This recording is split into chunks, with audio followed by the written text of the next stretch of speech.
In the opening scene, we are introduced to a star boxer named Young. He is soon about to turn 17, but is already a prominent name in the national level boxing tournaments. One night after a significant win, he is excited to return home. His mother and little sister are preparing a surprise and cannot wait for him to see it. However, upon reaching home, Young finds them on the ground, covered in blood. Someone attacks him from behind and tries to kill him as well. But being a skilled fighter, Young takes out his anger on the killer and beats him to death. The scene shifts to 2 years later at a high school. Some guys are listening to the news about Young's imprisonment. The people he killed were robbers, but since he used his boxing skills on them, it was considered an attack and not self-defense. Hence, the teenager was sent to jail for murder. In front of the class sits a shy and timid kid named Soo Bin. He was heavily bullied in his previous school, which caused him to become socially anxious. But after moving into this one, he has made a few new friends and is getting his life back on track. The teacher arrives and introduces a new student to the class. He is a boxer named Tony, who is the main bully at Soo Bin's former school. Soo Bin shakes in fear at the sight of Tony. All the terrible memories of him crouching down in the dark come back to him. When the teacher is not around, Tony beats up the previous bullies to assert his dominance. He also says hi to Soo Bin and starts hitting him for no reason. A girl speaks up for Soo Bin, pushing the bully away. But in turn, Tony hits her as well. For the first time in his life, Soo Bin stops him, begging him to leave her alone. He regrets it instantly, as Tony is now sure to teach him a lesson. To defend himself, Soo Bin picks up a ballpoint pen from the ground. Tony challenges him to use it, and in a moment of panic, Soo Bin stabs him in the eye. In the following scene, Soo Bin is in court being accused of attempted murder. Because he is too scared to speak out against the bully, he is declared guilty and sentenced to 2 years imprisonment. After that, the poor kid is arrested and made to board a bus full of young criminals. Coincidentally, he sits beside Young and gets on his good side. At the end of the day, all newcomers are assigned to their respective cells. Soo Bin makes friends with a burglar named Min. Both of them are assigned to the same cell, where a guy explains the hierarchy of the inmates. There are 3 main leaders: Jun, Akio, and Han. Jun is the good guy who stops Akio and Han from beating people up for no reason. But recently, Akio and Han teamed up against him and tricked him into being locked in solitary confinement. Since then, they have been ruling the prison, ordering inmates around, and beating up anyone they want. Still, the main dog of the prison is Young, who everyone respects. He minds his own business and doesn't fight with anyone unless he is provoked. He is the best boxer among the prisoners, which is why even Akio and Han are scared of him. On their first day in prison, Min and Soo Bin are watching a football match between Akio, Han, and their teams. When 2 players get hurt, Han asks the duo to join the game. They do not want to get into any trouble, so they simply join him in the field. Soo Bin hardly moves, which causes Han's team to slack. Scared of being punished, he closes his eyes to kick the ball, but accidentally hits Akio right in the nuts. The bully falls to the ground in pain and is enraged. After recovering, Akio and his minions drag Soo Bin to a secluded area.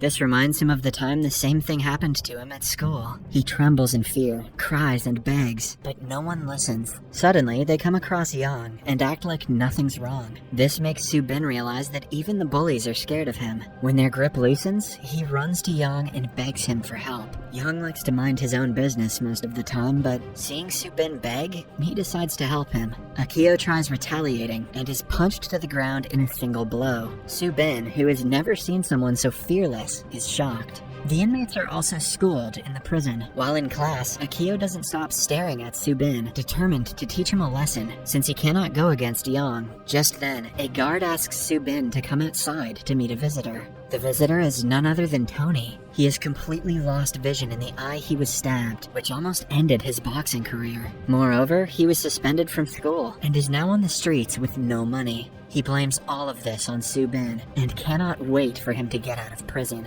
Soo Bin, on the other hand, apologizes repeatedly, begging him for forgiveness. He is scared to death of facing the bully again, but Tony is adamant about killing him one day.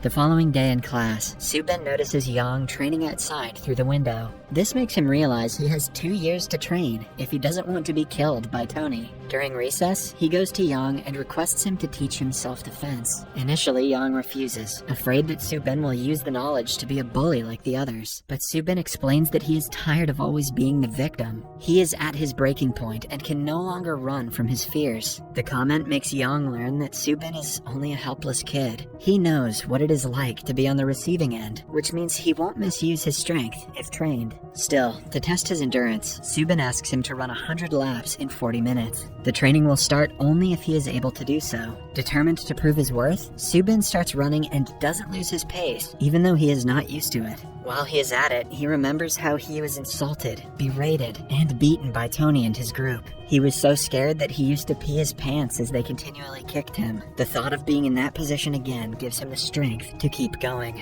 That is not how cardio works. For the last few laps, he is visibly struggling. Yang asks him to stop, but Subin completes all 100 laps and screams his frustration out. He passes out right after and has to be helped by Yang. The boxer now understands that Subin is really in need of help. Hence, he talks to the prison's warden to shift him to his cell. The man is a fan of Yang from all his boxing matches and knows that he is not a bad person. Hence, he and Subin are allowed to stay in the same cell. In the following scene, Yang prepares Subin for the first day of training. He is asked to do a few push-ups, but his form is so bad that it makes Yang sigh. He registers that he has to be very patient with the kid.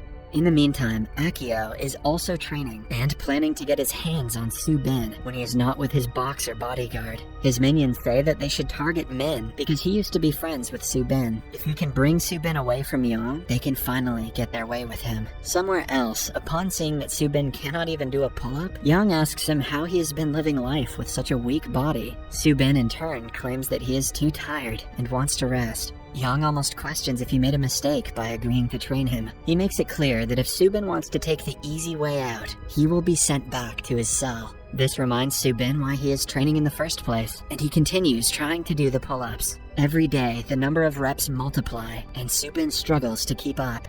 This is also not how pull-ups work. He thinks he is training too hard, but not until he starts seeing actual changes in his body. During this time, he and Yang develop a true friendship. Outside the prison, Tony frequently gets in fights with the neighborhood thugs. One night, he takes on an entire group of men by himself, catching the attention of a gangster. Impressed by the kid's skills, he offers Tony a position in his gang and a lot of money. At first, Tony refuses, not wanting to be a pawn to anyone. He even insults the gangster and is slapped as a result. The man gives him a last chance to join his gang, where he will be trained and employed at the same time. Tony takes the offer and starts working for him.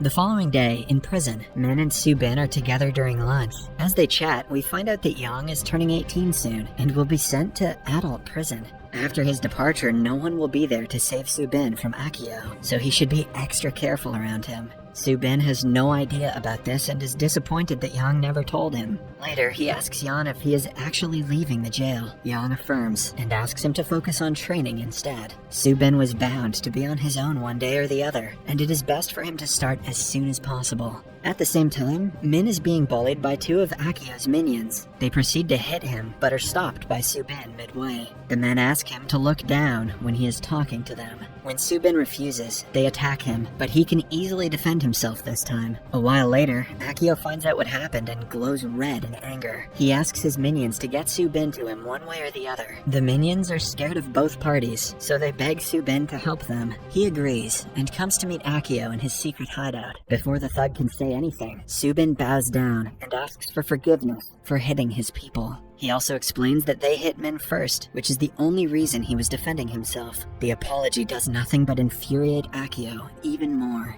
After that, a fight starts between the two, and Subin's progress is evident in his punches. They match in skill and strength, but in the end, Akio knocks him out. Subin is lying on the ground, completely beaten and tired. Everyone thinks the fight is over. That is, until he stands up and gets ready for round 2. He instantly gets the upper hand and throws continuous punches at the opponent. The fight only stops when Yang arrives and stops him. They walk away with pride, making sure no one else messes with Yang again. In the meantime, Tony has been getting recognition as a street fighter. He learns the ruthless ways of gangs and is happy to have found an opportunity to do exactly what he likes. In the following scene, Soo-bin and Yang are training for the last time. Soo-bin is almost able to land a punch on Yang's face. The training is finally complete, and it is also time for Yang to move out. Before leaving, Yang asks Soo-bin if he knows what sharks are like. He elaborates that a shark has to always be on the move, because once it stops, it will sink. He advises Soo-bin to be like a shark and says goodbye. After his departure, Jun is brought out of solitary confinement. In his presence, the bullying is bound to go down. That day, Han challenges Soo-bin to a fight. If Soo-bin wins, he promises to stop troubling anyone in the prison from now on. They decide to meet behind the warehouse in 5 days for the match. Between this time, Tony comes to meet Soo-bin. He has heard the rumor about Soo-bin's training and how strong he has become in the past year. Instead of being worried, he is excited, because the fight between the two will be more interesting. In the following scene, Soo-bin and Han are fighting in front of everyone. They are equally skilled, but against Soo-bin's willpower, even Han doesn't last long. Eventually, they are found by the guards and put into solitary confinement. A few days later, they are released. Han accepts his defeat and promises to never hurt anyone, as promised. As time passes, all the leaders start getting along. No more fights occur in the prison, and everyone befriends everyone. This is not how jail works. Somewhere else, Yang is training another man like Soo-bin. When he is about to give up, Yang gives him the example of Soo-bin and keeps him motivated. Finally, 2 years pass and it is time for Soo-bin to be released. Outside, Tony is waiting for him to teach him a final lesson. Soo-bin asks him why he hates him so much, but doesn't get an answer. The last battle starts, and the two struggle to land a single punch on each other. Soon, Tony gets an upper hand and hits him continuously, as he used to when they were in school. When Soo-bin is at his lowest, he remembers Yang's comment about sharks and gets up. With renewed motivation, he attacks the bully and defeats him with a special punch that Yang had taught him. Then, he walks away, leaving an injured Tony behind. In the last scene, Soo-bin goes to meet Yang in prison. Apparently, he saw a resting shark and is starting to question his theory about them. Yang argues the shark must have been dead, and the two laugh together. Subscribe for more videos like this, turn on notifications, and leave a like to help the channel out. Thank you for watching.